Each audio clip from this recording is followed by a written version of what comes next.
इंदौर के कई प्लेसेस को कवर करने के बाद मैं घूमते हुए पहुंच जाता हूं इंदौर के चिड़ियाघर में। पिछले वीडियो की लिंक मैंने डिस्क्रिप्शन में दे दी है। इन दोनों वीडियो को देख आप इंदौर की पूरी जानकारी प्राप्त कर सकते हैं। इंदौर के जू में मैं पहुंच गया हूं और यहां पर पर्सन टिकट जो लगता है वो 20 रुपये लगता है। हम 2 लोग हैं और हमने 40 रुपये का टिकट ले लिया है। तो आज हम देखेंगे जो जानवर हमने देखे थे पहले वो भी, और जो हमने पहले कभी नहीं देखे थे वो भी। इंदौर चिड़ियाघर में आप अपनी ही गाड़ी फ्री में पार्किंग कर सकते हैं। इंदौर जू के अंदर जब आप आएंगे तो यहाँ पर आपको मोबाइल का तो कोई चार्ज नहीं लिया जाएगा, लेकिन यहाँ पर कैमरे का चार्ज लिया जाता है।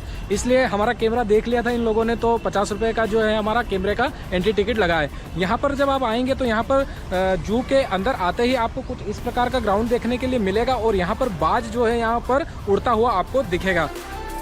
इस कमला नेहरू प्राणी संग्रहालय में यदि आप बैटरी चलित कार में बैठकर पूरा चिड़ियाघर देखना चाहते हैं तो पर पर्सन एंट्री टिकट 40 रुपए लगेगा, जिसमें वो आपको पूरा चिड़ियाघर आसानी से घुमा देगा। यदि आपको चलने में कोई दिक्कत है तो यह आपके लिए सबसे उचित रहेगा। चिड़ियाघर के अंदर जाते ही आपको जानवर दिखना चालू हो जाएंगे। इंदौर चिड़ियाघर की स्थापना 1974 में हुई थी। यह वर्तमान में कुल 51 एकड़ भूमि में बना हुआ है, जहां अलग अलग जगह पर अलग अलग जानवरों को रखा गया है। यहां जीवित पशु पक्षियों को बहुत बड़ी संख्या में संग्रहित कर रखा है और लोग इन पशु पक्षियों को सुविधा पूर्वक देख सके, इसकी सुविधा यहां पर की हुई है। अभी तक मैंने जो जानवर देखे थे वो रेगुलरली हम देखते हैं वही जानवर देखे थे, लेकिन यहाँ पर जो है मगरमच्छ हमें देखने के लिए मिले हैं। वह सांपों का अलग घर बना रखा है, जिसको देखने का एंट्री टिकट 5 रुपए पर पर्सन लगता है। इस चिड़ियाघर में आपको अलग अलग प्रजाति के बंदर भी मिल जाएंगे, जो कि यहाँ पर मस्ती करते हुए आपको दिखेंगे। वह यहाँ पर चिड़ियाघर का मानचित्र भी लगाया गया है। वह अलग अलग पेड़ पौधे यहाँ पर लगाए गए हैं, जिसकी वजह से चिड़ियाघर की खूबसूरती और भी बढ़ जाती है। बाकी जानवर तो यहाँ पर मुझे सभी सोए हुए मिले, लेकिन एक चीता है जो कि अभी जाग रहा है और घूम रहा है। हो सकता है इसको खाना पीना नहीं मिला हो, इसलिए ये भूख के मारे इधर उधर घूम रहा है। इस चिड़ियाघर में जानवरों की कई अलग अलग तरह की प्रजातियां हैं। यहाँ सफेद बाघ, रॉयल बंगाल टाइगर, घड़ियाल,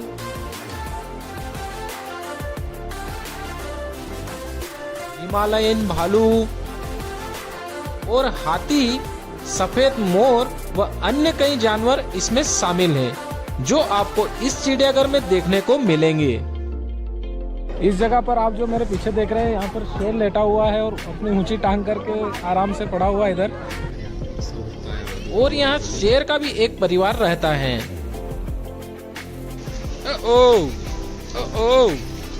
यहाँ पर अलग अलग स्कूलों से स्टूडेंट भी जानवरों को देखने के लिए आते हैं और यहाँ पर एक रिद्धि सिद्धि फूड जोन भी बना हुआ है। रिद्धि सिद्धि फूड जोन में नाश्ता करने के बाद यहाँ पर एक सेल्फी जोन भी बना हुआ है, जहाँ पर लोग अपनी सेल्फी व फोटो शूट करवाते हैं। वह बच्चों को खेलने के लिए यहाँ पर एक पार्क भी बना हुआ है। इस खूबसूरत से चिड़ियाघर को देखने के बाद मैं निकल जाता हूँ इंदौर की दूसरी खूबसूरत जगह को देखने के लिए, जो कि चिड़ियाघर से लगभग 7 किलोमीटर की दूरी पर पड़ती है, और मैं पहुँच जाता हूँ खजराना गणेश मंदिर। यहाँ बाहर ही आपको फ्री गाड़ी पार्किंग मिल जाएगी। यहाँ अंदर जाते ही आपको रेलिंग के साथ भगवान गणेश की दीवारों पर मूर्ति देखने को मिलेगी। अभी मैं पहुँच गया हूँ खजराना गणेश मंदिर में, और यहाँ पर आपको मंदिर के साइड में ही कई मिठाई की और फल फूल की दुकान मिल जाएगी।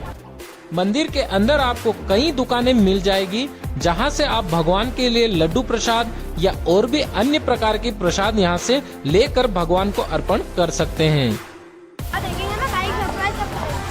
खजराना गणेश मंदिर इंदौर का प्रसिद्ध मंदिर है। यह मंदिर विजयनगर से कुछ ही दूरी पर खजराना चौक के पास में बना है। इस मंदिर का निर्माण होलकर वंश की महारानी अहिल्याबाई ने 1735 में करवाया था।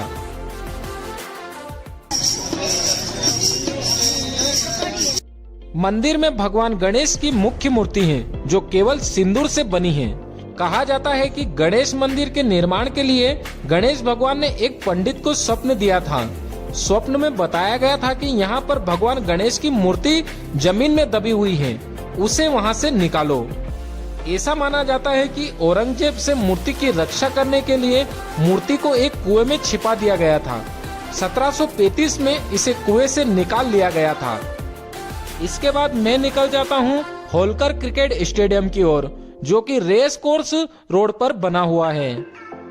यह स्टेडियम साल 1990 में बना था और यहाँ पर एक साथ 30,000 लोग बैठकर मैच देख सकते हैं। इस होलकर स्टेडियम को पहले महारानी उषाराजे ट्रस्ट क्रिकेट ग्राउंड के नाम से जाना जाता था। साल 2010 में मध्य प्रदेश क्रिकेट संघ ने इसका नाम बदलकर मराठा राजवंश होलकर के नाम पर रखा। साल 2006 से इस स्टेडियम में अंतर्राष्ट्रीय मैच खेले जा रहे हैं। ये इंदौर का होलकर स्टेडियम है और यहाँ पर जब भी बड़े बड़े खिलाड़ियों का या मैच होता है तो इसी स्टेडियम में यहाँ पर खेला जाता है। इस स्टेडियम के पास में ही विकास प्राधिकरण का कार्यालय भी बना हुआ है।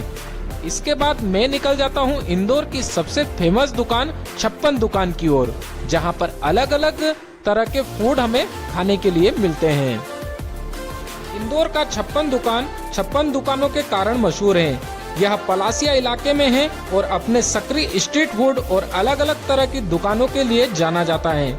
56 दुकान का नाम 56 भोग से आया है, जो पारंपरिक रूप से जन्माष्टमी पर भगवान कृष्ण के जन्मदिन का जश्न मनाने के लिए तैयार किया जाता है। 56 दुकान को 2021 में क्लीन स्ट्रीट फूड हब का टैग मिला था। यह मार्केट सातों दिन सुबह 7:30 बजे से रात 11:30 बजे तक खुला रहता है। 56 दुकान में मैं पहुंच गया हूं और यहां पर मैंने हॉट डॉग लिया है। लगभग इंदौर घूमते घूमते हमें 4:30 बज चुके हैं, तो अभी हमने हॉट डॉग लिया है जो कि हमें पड़ा है 35 रुपए में। यदि आप फोटो खींचने के शौकीन है तो 56 दुकान के इस पॉइंट पर आ जाइए। इसके बाद मैं निकल जाता हूँ बिजासन माता मंदिर की ओर।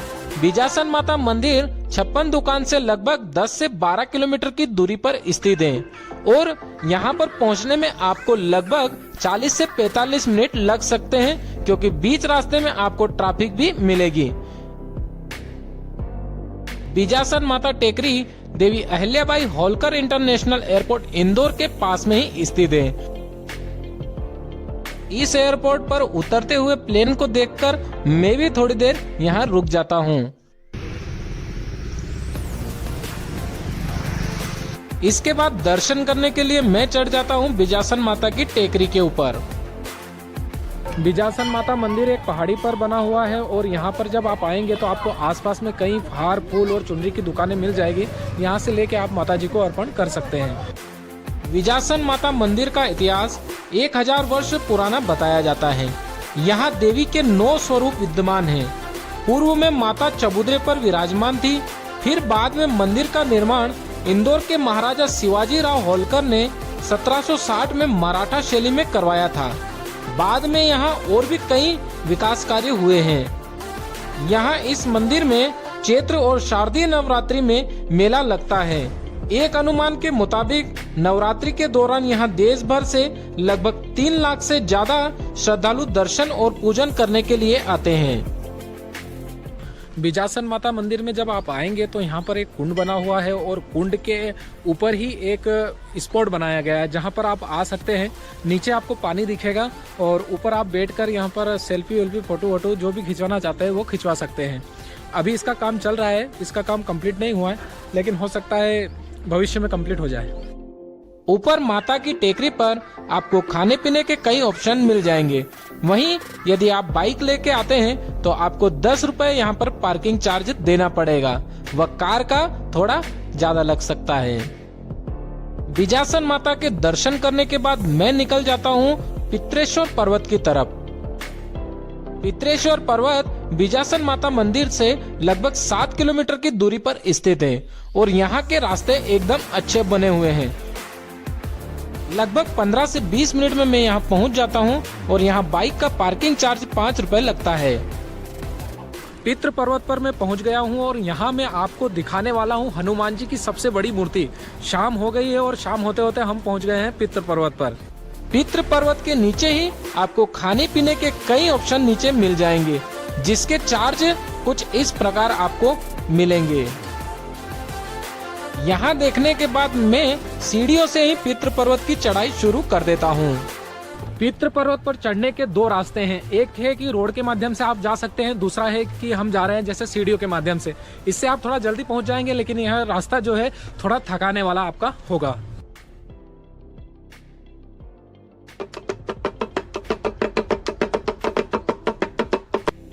यहाँ ऊपर भी आप 4 व्हीलर और 2 व्हीलर दोनों इस पर्वत पर ला सकते हैं। इस तीर्थ स्थल पर हनुमान जी की एक बड़ी मूर्ति है। हनुमान जी की 72 फीट ऊंची बैठी हुई मूर्ति अष्ट धातु से बनी है और इसका वजन 108 टन है।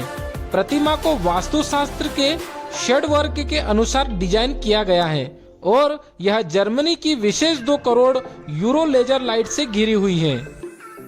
इस मंदिर में दर्शन का समय इस चार्ट के अनुसार है।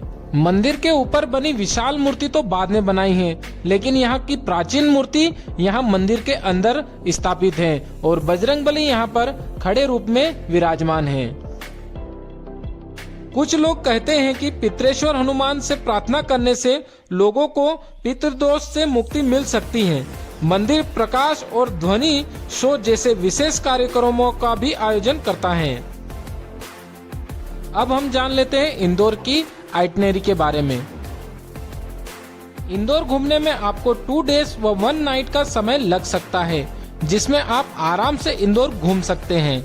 यदि आप इंदौर घूमने 2 लोग आते हैं तो आपको 1000 से 1500 में होटल, 500 रुपए पर पर्सन में खाने का, और यदि आप 2 लोग स्कूटी से घूमते हैं तो पर पर्सन स्कूटी का 700 रुपए पेट्रोल सहित लग सकता है। वह 2 लोगों की 200 से 300 रुपए एंट्री व पार्किंग चार्ज लग सकता है। यानी पर पर्सन 2 से 2500 रुपए में आप आसानी से इंदौर घूम सकते हैं।